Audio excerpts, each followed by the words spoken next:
Caspian! I'm safe! Oh my gosh! Boses yun ni Olga.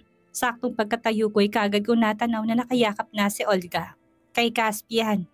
Mabilis siyang nakatayo at tumakbo kay Caspian. Naunahan pa ako. And then that happened. Tinamaan siya. Binuhat siya ni Caspian. Pero agad pinasa sa tauhan. Napaawang ang big ko na sundan ang walang malay na si Olga sa bisig ng tauhan ni Caspian. Dalhin mo sa pinakamalapit na ospital. Utos niya doon sa tauhan niya. Duguan pa si Caspian mula sa pagkakabuhat sa duguang si Olga kanina nang lapitan niya ako. Baka sa matinding pag-aalala sa mga mata. Nagulat ako nang kabigyan niya ako at binigyan ng mahigpit na yakap. Hindi ko inasahan ang ginawa niya. Nagkakaputukan pa at yakap-yakap niya ako. Caspian, tila hindi maproseso ng utak ko ang lahat. Shock pa ako sa barilan at nung makita kong tinamaan si Olga. Tapos ito, yakap niya ako. Si Olga, mahinang pagkakasabi ko pero alam kong narinig niya. Are you hurt? Are you okay? Napamura siya at frustrated na tiningnan ako. Tila chinecheck ko may galos ako o ano. Sinamahan niya ako doon at pinalibutan na ng 10 tauhan ng milk tea shop habang nasa loob kami. Si Olga, tinamaan siya, Caspian. Nag-aalala ko sa kababata niya. Samantalang siya, binabaliwala lang mga tanong ko. Naisugod na siya sa ospital. Marahan niyang sabi. Dadalhin din kita sa ospital kapag clear na. You should check too. Nakaupo na ako sa single chair. Si Marisa ay nasa gilid ko nagbabantay din. Nakatayo si Caspian at hawak ang isang kamay ko. Nalaki ang mata ko nang makitang duguan ng isang baraso ni Caspian. At hawak din niya sa kabilang kamay ang baril. Caspian, may tama ka. Mabigat ang aura niya nang bumaling sa akin. Baka sa mga mata na hindi tumatitibag na kahit na ano. I am fine. Sanay ako. Napaawang ang bibig ko. Sanay? Ibig sabihin parati na siyang tinatamaan ng bala? Bago pa makarating ang otoridad ay nakalabas na kami ng mall. Sakay ng itim na kotse, nalisanin namin ang lugar. Diretso kami sa pribadong ospital. Doon na rin siya nagpagamot ng tama niya sa braso. Dumalo agad ang obi ko sa akin doon. Maayos naman ako, walang problema. Wala pang minuto'y nasa hamba ng pintuan ng klinik si Caspian. Bukas pang 2 botones na suot na long sleeve at nakatupi yun hanggang siko. How is she? Agad niyang bungad sa obi na nag-check sa akin. Imbis na si Olgang kamustahin niya, nandito siya. Wala namang nangyari sa akin. Wala akong galos. Nahirapan lang ako doon sa pagtatago kanina. Tapos medyo shock pa. Your wife is fine. Ani ng obi. Sabay ngiti sa akin. Tumango ako sa obi at nag-thank you. Pwede na kami umuwi pagkatapos. Nasa parehong ospital pa kami ni na Olga. Nalaman ko yun na sumulpot ang ama niya at ng ina ni Olga sa lugar. What happened? Maiyak ng mama ni Olga. Hinayaan ko silang mag-usap muna. Halata ang galit sa mga mata ng ama ni Caspian. Panay naman ang sulyap ni Caspian sa banda ko.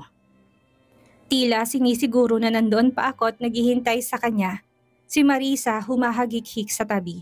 Akala mo hindi nasaksihan yung putukan kanina sa mall. May kausap siya sa phone. May love life pa yata. I'm scared talaga. Napaismig pa ako sa pa-English ni Marisa. Scared ko no? Pero kanina pa parang mangingisay sa kilig. Ayos lang naman sila sir dito. Ano ka ba? Huwag na munang ibaba. Ayaw mo ba akong kausap? Nagpapadyak si Marisa. Nakaupo lang ako at hindi masyadong malapit sa kinauupuan ni Marisa. Ouch! Nakaka-hurt ka ng feeling ah? Tumawag ka na talaga para mangmusta sa amo natin? Napakunot ang noo ko. Nagduda tuloy ako kung sinong kausap niya ngayon. O siya, sige na nga, ibaba mo na. Nakabusangot siyang binaba ang cellphone. Umuwi agad kami pagkatapos nilang mag-usap. Pumasok sa private room ang dalawa pagkatapos ng paggagamot kay Olga. Braso lang naman daw ang tinamaan. Nang makarating kami sa bahay ni Kyron na assassin na crush ni Marisa, ang agad bumungad sa amin. Sinulyapan niya na muna ako bago lumapit kay Caspian. Halatang may importanteng pag-uusapan ng dalawa. We'll be in the office. Paalam ni Caspian sa akin bago tumulak, papasok sa office niya.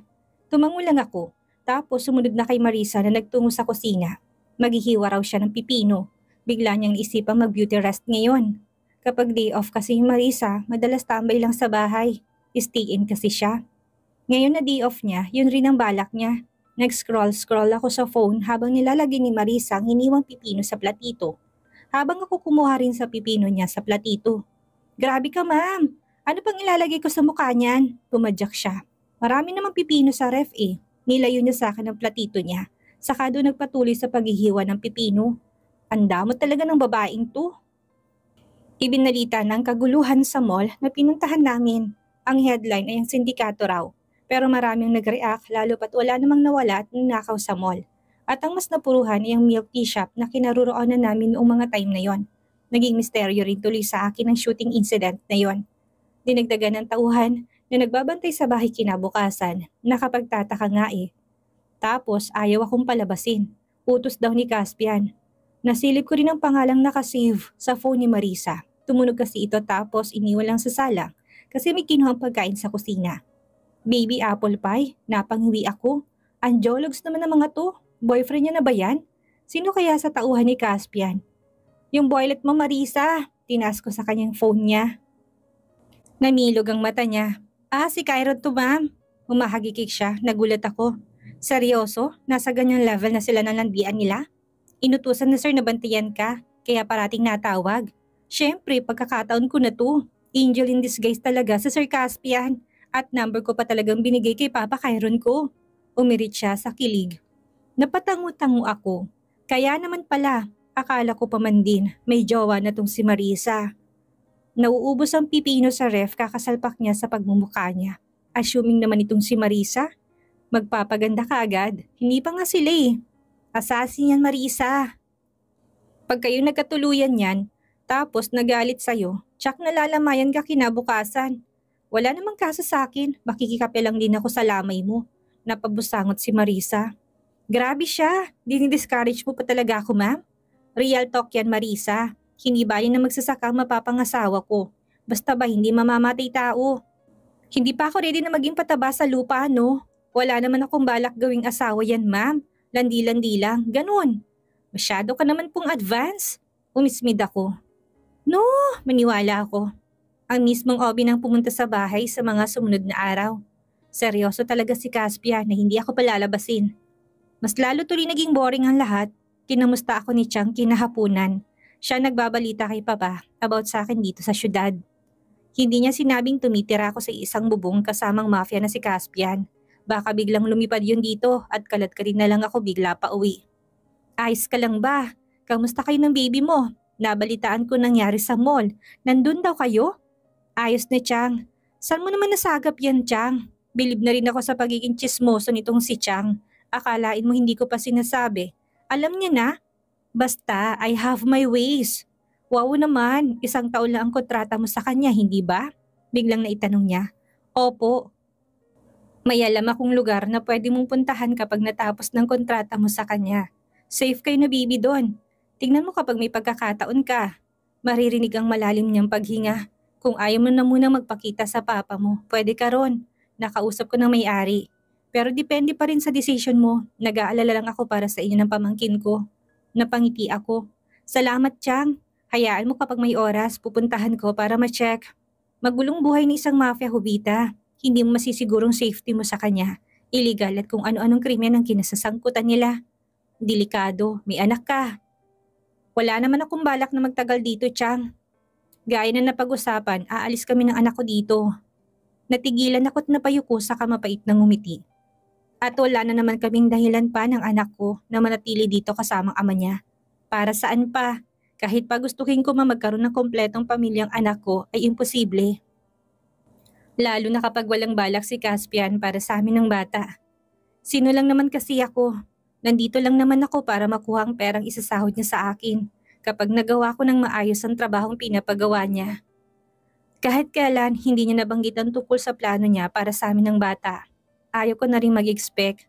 Wala naman talagang dapat akong ini-expect sa kanya. Hindi akong babaeng para sa kanya. At ayaw ko maramdaman ng anak kong unwanted child siya. Hindi niya deserve yun. Mabuti naman kung ganon, Jovita. Huwag kang mag-alala. Aalalayan kita. Mahirap sa una pero kakayanin natin to. Tutulong ako. Nakahinga ako ng maluwag sa narinig. Kahit papano, baka nga magiging maayos lang ang lahat balang araw. Ma'am! Ma'am! Umagang-umagay hyper si Marisa. Muntik pang madula sa sahig. Naapakan niya yung automatic na vacuum cleaner. Pag-aalagala kasi tong vacuum na to. Bakit? Iritado ako pero nanatili pa rin ako nakapikit. Nag-yoga ako at naka-lotus position sa lapag. Gusto ko ng katahimikan, pero naalala ko nag-exist ang maingay na si Marisa. Nasa baba si. Humihingal pa siya. Napabuntong hininga ako. Sino? Sinulyapan ko siya. Wala na akong choice kung hindi yan tumayo. Kung si Caspian lang yan o yung crush niyang si Ashton, ay sasamain talaga to sa akin. Nandyan si. Humingal na naman siya. Napakunot ang noo ko. Nagtagtag ba ng fats nito sa pagtakbot ganyan na lang makahingal? Sige, bibigyan kita ng 1 oras para humingal dyan. Maliligo na muna ako. Akmang tatalikod na ako pero bigla siyang nagsalita. Sandali! Napatras ako sa lakas ng sigaw niya. Wala nang oras para magtagal, ma'am. Nandiyan si babang stepmom ni Sir Caspian. Mama ni Impacta? Nagkasalubong ang kilay ko. Impacta? Naguluhan siya. Si Dessa. Ay naku, ang bagal makagets. Oo, nandyan. Saka lang nagsinkin sa akin kung sino naghihintay sa akin sa baba. Tama si Marisa, dapat na ako magmadali. Ginawa kong pinakamabilis kong pagligo. Nagbihis na ako ng medyo formal na damit. Munti ko pang makalimutang magsuklay. Buti niya lang si Marisa may bitbit na suklay. Habang nagmamadali sa hagdan ay sinusuklayan niya ako. Naabutan ko sa salang mama ni Olga, may patikwas-tikwas pa ng hinliliit habang humihigop ng tea. Kahit sa pag-inom napakasosyal. Suot niya ay puti na white casual dress at combination ng black belt. Nang matanaw niya ako'y sumilay ang ngiti niya at kagad na tumayo para yakapin ako at makapagbeso sa akin. Sorry for the sudden visit, Iha. Hindi na kita naabisuhan sa pagpunta ko. Hindi ako nakapagpakilala sa'yo ng maayos dati. I'm Dessa Almasol. Tipid akong ngumiti. Ayos lang po. Uvita po pala. Anak ba talaga dito si Olga? Bakit parang ampun si Olga? Mabait kasi itong mama niya, samantalang parang pinsan ng Olga na yon si Lucifer. Do you feel good? How's the baby and you? Maayos ba? I have something for you. I brought fruits and milk for you. Salamat po. Magaling ba ang obi na ibinigay ni Caspian sa'yo? I know someone that can take care of you better. Maasahan ko na siya dahil siyang obi ko since dumagbuntis ako kay Olga. Tumangu-tango ako. Ayos naman po sa akin ang obing inappoint ni Caspian sa akin. Salamat po. Medyo nakaka-touch na worried siya sa amin ng anak ko. Kaya nga inisip kong ampun talaga tong si Olga. Hindi niya naman ang kabaitan ng mama niya. Oh my God! Hindi ko lubos akalaing ang bilis ng panahon at magkakaroon na ng anak si Caspian. Naku, ang liit-liit pa niyan dati. Around 5 pa siya nung alagaan ko. Tapos ngayon, bumuntong hininga siya at mukhang lumungkot ang mukha. After all what I've done for him, Caspian still hate me. Dugtong niya. Walang utang na loob pala si Caspian. Naku, mamaya mapapagalitan ko yon. Napahawak ako sa tiyan. Naku baby, paparusahan natin si Papa. May kasalanan si Papa sa lola mo. Please promise me that you'll take good care of Caspian. Huwag mo rin pabayaan ang sarili lalo ng apo ko. Napangiti ako tumango. Makakaasa po kayo. Mabuti ka pong ina kay Caspian. Huwag po kayong mag-alala. Ganun lang si Caspian pero mabait naman po yon. Napansin ko medyo nagulat siya nang sabihin ko mabait nga si Caspian. Well, hindi naman naging malupit si Caspian sa akin. Maayos naman ang naging trato niya sa akin at hindi ko rin inaasahan na ipoprovide niya lahat ng kailangan ko habang nagbubuntis ako. Istrikto lang tignan yon pero okay naman siya sa akin. Maayos siya makitungo dati kay Olga, tahimik siya pero nakikisama siya sa anak ko. Hanggang sa nagpunta si Olga sa ibang bansa para ituloy ang pangarap niya. And then this happened. Hindi na rin siya masyadong nakikipag-usap sa anak ko. Halatang kalungkutan sa mga mata niya. Na-guilty ako bigla. Parang kasalanan ko patuloy na naging ganoon si Caspian sa kanila. Hindi bale kapag nakaalis na ako dito, masasolo na ng Olga na yun si Caspian. Kaya naman siguro nilalayuan ni Caspian kasi maldita. Baka hindi makahirit si Caspian sa ibang babae. Kasi nandyan si Olga na parang asong ulo na nakabantay. Lahat yata nalalandi kay Caspian kinakalmot ni Olga. May lahing pusa pa man din yon. Napatango-tango ako, kaya siguro single si Caspian. Pero naalala ko nung tinamaan ng bala si Olga, mukhang hindi naman worried si Caspian kay Olga. Hindi nga siya nagdala kay Olga sa ospital eh. Mukhang malabo na may gusto si Caspian sa impactang yun. I'm sorry if my daughter sometimes mean to you. Siguro naninibago lang. Caspian was never been close to any girl until we found out about you and that you're pregnant of his child. Pati ako nagulat din. Anong sometimes? Araw-araw nga akong pinipesta niya, anak mo ma'am. Parang gusto kong sabihin sa kanya. At saka seryoso, naninibago lang si Olga. Paano ko sabunutan ko yung babaeng yun? Tapos sabihin ko rin naninibago rin ako. Saka nagulat pa talaga siyang nabuntis ako. Malamang, nagtsuktsakan kami nitong si Caspian. Tanga-tanga ako't napagkamalan kong balon yung kondom. Naputo ko sa loob kaya boom, natetano ako. Lumobong tiyan. Hindi naman yata baog si Caspian para magulat sila. Kung mag-asawa si Caspian ulit. Sana samore ang makataluyan niya nang masubukan ni Olgang machap-chap. Nagpaalam si Ma'am Desa mga bandang hapon, doon na rin siya nananghalian. Sabi niya bago siya umalis, "If it is okay to you, can you visit our mansion sometimes? Kung hindi kayo abala, I can cook any food you like. I know how to bake. We can make a cake if you want it to." Ako naman tong matakaw agad tumango. Siyempre, sino bang hindi sa pagkain? Saka gusto ko rin maging friendly sa mama ng hinayupak na Olga na yon. Ano kayang reaksyon ng bruha na yon kapag nalaman niyang close na rin kami ng mama niya? Tsak, natalbog lahat ng balakubak nun sa ulo dahil sa galit. Excited tuloy ako. Napatingin ako sa orasan sa silid, nakataas ang kilay ko't nakadikwatong naghihintay kay Caspian. Parati na lang yung ginagabi. Naririnig kong pagparada ng sasakyan niya sa baba. Pagkapasok niya kagad dumapos sa akin ang tingin niya. Niluwagan niyang necktie niya. "Bakit ngayon ka lang ha, Habi? Ganito ba ang tamang oras ng pag-uwi ng taong may asawa? Yung anak mo kanina pa umiiyak, walang pabili ng gatas." "What the hell are you saying, wife?" Iritado't mukhang pagod siyang nakatingin sa akin. Ang kaninang iritasyon sa mga mata ko'y napalitan ng tuwa, napangisi ako't kagad na lumapit sa kanya. Siyempre, joke lang yun. Ang seryoso naman. Diyakap kong braso niya. Napansin kong paninigas niya at napatingin sa akin na may pag-awang sa labi. "What are you doing?" Nag-iwas siya ng tingin pero hindi naman ako tinabig. Kailangan ko siyang lambingin ngayon para pumayag na bumisita sa mansyon ng papa niya. Kailangan naming pagbigyan si Ma'am Desa. Malulungkot yon, Caspian. Pwede ba tayong... Napamura siya kahit natigilan ako. "Bakit? Wala pa nga akong sinasabi, galit na kaagad siya." "You're pregnant. What are you thinking?" "I'm well in bed. Masasaktan ka lang at ang baby." Biglang litanya niya. Napakurap-kurap ako at hindi ko kaagad na gets ang sinabi niya. Anong wild in bed ba yung sinasabi niya dyan? "Sleep, wife. Don't be silly." Barito ng boses niya, agad ko siyang hinabol nang lumayo na naman siya. Hinawakan kulit ang braso niya pero sa pagkakataong to ay maayos na niya akong hinarap. Napaupo ako sa gilid ng kama nang humakbang siya palapit sa akin. Muntik niya na akong nahalikan kung hindi dahil sa pag-atras ko. Ang plano ko'y manlambing lang, hindi kasama sa planong makipaghalikan.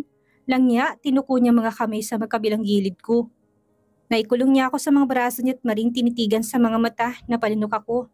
"Ganito ka ba kainit para akitin ako para magtalik?" Maintindihan ko, it's your hormones, wife. Nalaki mga mata ko nang hawakan niyang dulo ng damit ko para itaas. Baka sa mapaglarong ngisi sa labi niya, niritang pinigilan kong kamay niya. Eto palang pagkakaintindi niya sa paglapit ko sa kanya. "Ang manyak mo, Caspian." Nagulat siya, sinabi ko. "Bakit? Totoo naman na. Ako pa talagang tinawag mo horny. Ikaw tong marumi ang pag-iisip dyan." Nagsalubong ang kilay niya nakatitig sa akin. "What do you mean?" "Hindi tsuktsakan ang hinihingi ko sa'yo. May pa-wild in bed ka pang nalalaman." Bigla akong humagalpak ng tawa. Natawa ko sa reaksyon niya. Bakas ang iritasyon sa mukha niya. Saka hindi free ang pakipagtsuksakan sa akin, Habi. Nagpapabayad na ako ngayon. Tinasan ko siya ng kilay. Hindi rin naman ako makikipagtsuksakan sa kanya ulit. Nakakatrauma yung size niya. Tumalikod na ako. Bukas ko na nga lang sasabihin sa kanya, matutulog na lang ako ngayon. "Okay, I'll transfer 2 million in your account tomorrow." Bigla siyang nagsalita dahilan para mapabaling ako sa kanya. May paghahamon sa mata niya, natitigan ako. "Ha?" Nagsalubong ang kilay ko. "Hindi ba, nagpapabayad ka? So let's do this tonight. Bukas ng bayad." Agad ako napatayo na magsimula siyang lumapit sa kama. Mabilis akong tumakbo tungo sa banyo para makatakas. "Gago yun!" Narinig kong tawa niya sa labas. Napangiti ako, nakakapanibago at magaan pala sa loob na marinig ang tawa niya. "Walang tawad dyan." Ngumisi ako sa tindera ng bulaklak na paismid siya. "Si ma'am talaga? Mukhang yayamanin naman yung asawa niyo. Tatawad pa talaga." Sinulupan niya si Caspian na nakapamulsa sa unahan. "Mukhang mayaman lang yan pero butas din ang bulsa niyan." Bulong ko sa kanya. "Si ma'am talaga, ang mahal-mahal ng suot oh. Mukhang mamahalin ang damit." Pinalisikan ko ng mata si Caspian nung nang maglabas ng mamahaling cellphone. May sinagot tong tawag pero kunot tong binaba nang makita ko nalilisik ang mga mata sa kanya. Dumidiskarte ako dito para makamura eh. Tapos siya dyan nagpapahalata. "Ayun, latest na iPhone yun ah. Hindi ba? Ang mahal-mahal noon. Usong installment ngayon no. Hello, first time mo ba sa Earth? Agad kong sansala. Napapuntong hininga ko. Kung ayaw mo magpatawad, sige hindi bali na lang. Sayang ibibigay ko pa man din sana yan sa papa ko. Makakalayo na kasi siya mamaya. Welcome gift ko sana. Kumunot ang noon niya. Nakulong ang papa mo, ma'am? Anong kaso? Aba, maritis din. Nakapatay na negosyante hindi nagpapatawad. Namilog ang mata niya sa sinabi ko. Pwede naman ang tawad yan, ma'am. Ano po ba yan ang kukunin niyo? Agad-agad niya akong inassist doon sa mga napili kong bouquet. Tapos yung mga bagong dating ang kagad niyang inilahad sa akin. Mga preskong bulaklak ang napunta sa akin na ikinangisi ko. Mahilig daw si Ma'am Dessa sa red roses. Tinanong ko kanina kay Caspian yon. Oh, how sweet of you, honey. Thank you very much. I really love it. Agad na niyang niyakap ang bouquet ng rosas. Napangiti ako nang malamang nagustuhan niya talagang dala ko. Nanatiling malamig si Caspian sa tabi ko. You are here! Oh my gosh! Pati ako nagulat sa pagsulpot ni Olga, pero mas nagulat ako ng si Caspian na kagad niya sinugod. Let's go inside! Kinabig ni Ma'am Des ang braso ko para mauna kaming dalawang pumasok na sa loob. Naiwan si Olga at si Caspian sa main door. Naiwan ang tingin ko sa dalawa, nakangising nagsasalita si Olga, habang malamig na nakikinig si Caspian dito. Hayaan mo na sila, mauna na tayo sa loob. I have some dishes to show to you. Excited niya sabi sa akin, tapos sinila na ako ng tuluyan sa dining area. Naabutan ko ang ama ni Caspian doon, kapapasok lang sa dining area. Kasing lamig ng mukha ni Caspian ng mukha ng ama niya. Feeling ko unwelcome siya kung titingnan. Masiglang ipinatikim sa akin ni Ma'am Dessa lahat ng niluto niya. Nauna pa kami kumain kaysa hintayin pa sina Caspian, napatingin ako sa pinto ng dining area. Hindi ko alam kung bakit pero kagad kong hinanap si Caspian. Bakit ang tagal nila doon? Magkababata naman sila. Siguro nagkamustahan lang. May pinag-uusapan pero sa mukha ni Caspian halatang hindi to tepo ang mga musta. Bakit parang na-explain ako sa sarili ko? Nababaliw na yata ako. Saka ano naman kung wala pa si Caspian as if hindi ko kaya itong mama ni Olga. Friendly naman to sa akin. Nung sumulpot si Caspian sa pinto ng dining area ay para akong nabunutan ng tinik sa dibdib na hindi ko maintindihan. Nakasunod sa kanya si Olga. Caspian, here oh. Nilahad ni Olga ang upuan katabi niya. Malayong upuan na yun sa akin. Napasulyapan ako sa kanilang dalawa, kinabahan ako. Iniisip ko doon nga uupo si Caspian katabi ni Olga. Pero nilampasan to ni Caspian at dumiretso sa tabi ko. Napahinga ako ng malalim. Napasinghap ako nang hawakan ni Caspian ang kamay ko sa ilalim ng mesa.